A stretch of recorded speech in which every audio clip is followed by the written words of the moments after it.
Welcome to Stock Shots. Tonight is Tuesday night, February the 24th, 2009. Well, we had a nice little rally on the street today. I will tell you that I'm not impressed. I don't think that this is by any stretch anything more than just a little rally in a bear market. I think we'll turn around and head right back down soon. I think, if anything, this provided you a decent chance to buy gold. If you track the ETF, the GLD, it did pull back pretty substantially today, and I think it was nothing more than a buying opportunity. I did get a lot of emails from listeners that emailed me to tell me that my gold prediction of $12.50 an ounce by the end of the first quarter was in jeopardy. And while I do admit that that is a pretty aggressive target, my long-term outlook on gold has not changed. I think we are pouring in the ingredients by the day for inflation. If you've not listened to our interviews with John Williams and Gerald Salente, please go back and listen to those interviews. Both those guys make a very, very compelling case for inflation.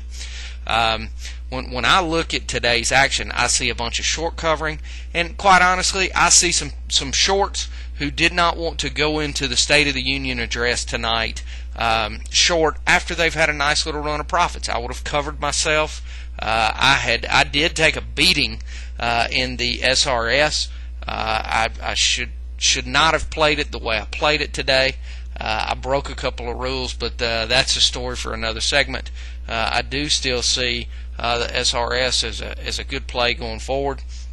I don't see anything that is healed in our economy.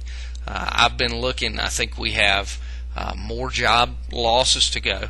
And a lot of you email me and say, well, you know, if you really believe that we're headed for job losses, if you really believe that we're going to see the retailers go down, we'll see some bankruptcies in retailers, you really believe that you're going to see a tremendous downfall in commercial real estate, how in the world can you believe that we'll have inflation?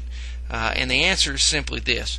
The government is creating inflation by all of these programs and the expenditures, and inflation will get out of the box long before the politics heals to where anybody will want to have any contractionary type policy. Let's talk a little bit about Ben Bernanke and his speech today. Bernanke absolutely came out with the intent of talking up the markets, and he did a decent job of that. But the problem is, this is coming out of the mouth of the individual who was late to recognize that the economy was in a down cycle. This coming from the man who told us that we had every penny that we needed to bail out AIG the first go round, and the same with some of the banks. So Bernanke's credibility in my book is just not there. I'd like to have Ben remove himself and come trade against somebody like myself who's putting money at risk every day, and I'd like for him to make bets along the same lines of the economy recovering by the end of 2009. I would submit that his prediction of the economy recovering by the end of 2009 is much more aggressive than my call of gold being at $12.50 an ounce by the end of the first quarter. The government is pouring money into the system. It will take a while for that money to get into the system. A viewer made a very good point. We have had a lot of derivatives that were on the balance sheets of a lot of these banks, and we've had to plug a lot of those holes. But that is not the entire problem. We are not having a one-for-one government expenditure to cover derivatives. So at the end of the day, over the short run, we've got a lot of factors at play that have led to what I call disinflation. A lot of you have argued that it's deflation. But at the end of the day, it's not a one-for-one. This is not a zero-sum game. And you can bet your bottom dollar that we are headed for inflation.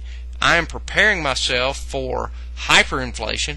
I think today was a great opportunity to get in the GLD. I think silver is still a fantastic buy.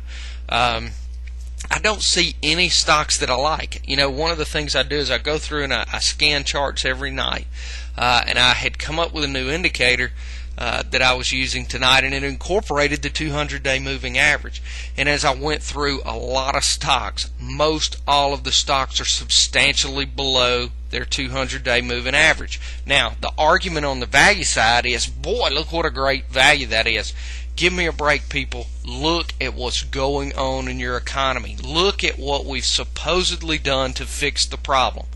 If you can point to a place in history where bigger government, decidedly bigger government, has been a real solution, I want you to go to my blog, stockshotz.blogspot.com, and I want you to detail that out, and let's get some good discussion going, because I would argue that massive government intervention will be our downfall. Now, I don't want to be redundant, but I briefly mentioned the other day that part of the problem that I see with the banking system is we're destroying contract law. You can say that we're leveling the playing field, that we're taking care of those that were disenfranchised by these loan sharks that told them they had they got them to buy into the teaser rate. But at the end of the day, did it ever occur to the individual that this country was built on individual responsibility, and that they should read the contract, and that if it sounds too good to be true and they're buying a house that they know they really can't afford, maybe they shouldn't sign the paper? So now, as a result of a bunch of individual irresponsibility, here comes the government to take out the trust that we've had in our system. Who of you wants to invest in a bank and ask that bank to have their primary business of loaning money, and that's their way of generating earnings for you, to know that if the government gets good and well ready, they can change the terms of the contract and they can change your revenue after it's been booked? Aside from the normal loan loss reserves that every bank and every business who has to collect after the fact has to deal with, provisions for bad debts and things of the sort, I don't know that anybody has ever booked an entry for government change of receivables. That's just unheard of, and that's what the banks are facing. So yeah, if you want to argue that the banks have to be nationalized, I guess that's good effort to make your argument come out right. But this is a moral atrocity. We're moving more and more away from individual responsibility, and if you're investing in this market thinking that things are of value right now, you need to look at the moral change that we're having in this country and how that's going to impact any company in which you choose to invest. I am terrified. I am sitting here just bewildered and honestly depressed. My grandfather taught me to be a long-term investor when I was 16 years old. He took pride in the fact that he could take a balance sheet and that he could look into the business of a company, that he could invest in that company, that he could get a dividend check, and that he could build wealth for his family.